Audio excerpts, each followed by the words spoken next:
السلام عليكم ورحمة الله وبركاته. وعليكم السلام ورحمة الله. الحمد لله رب العالمين والصلاة والسلام على رسوله الكريم أما بعد أعوذ بالله من الشيطان الرجيم بسم الله الرحمن الرحيم الذي خلق 7 سماوات طباقا ما ترى في خلق الرحمن من تفاوت. Prophet, peace be upon him, said, Inna Allah khalaqa Adama min qabdatin qabada min jamil aql. Honorable President, respected teachers, and all my dear friends.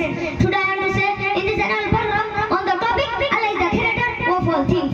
Dear audience, Allah is the creator. He has created us, He has made the earth and the sky, He has made all things on the earth, He has made the animals and plants, He has made the mountains and oceans, He has decorated the sky, which is the sun, the moon and stars, and decorated the earth with plants and flowers. Allah says in the Holy Quran, وَلَقَدْ زَيَّنَّا السَّمَاءَ الدُّنْيَا بِمَصَابِيحَ وَجَعَلْنَاهَ رُجُومًا لِلشَّيَاطِينِ. Allah is very powerful. There is one and only. He has no family like us. He has no father or mother. He has no son or daughter. As Allah said, قُلْ هُوَ اللَّهُ أَحَدٌ اللَّهُ الصَّمَدُ لَمْ يَلِدْ وَلَمْ يُولَدْ وَلَمْ يَكُنْ لَهُ كُفُوًا أَحَدٌ. No more to say. I am going to end my speech. From here, thank you for listening my speech. وَآخِرُ دَعْوَانَا أَنِ الْحَمْدُ لِلَّهِ رَبِّ الْعَالَمِينَ. السلام عليكم ورحمة الله وبركاته.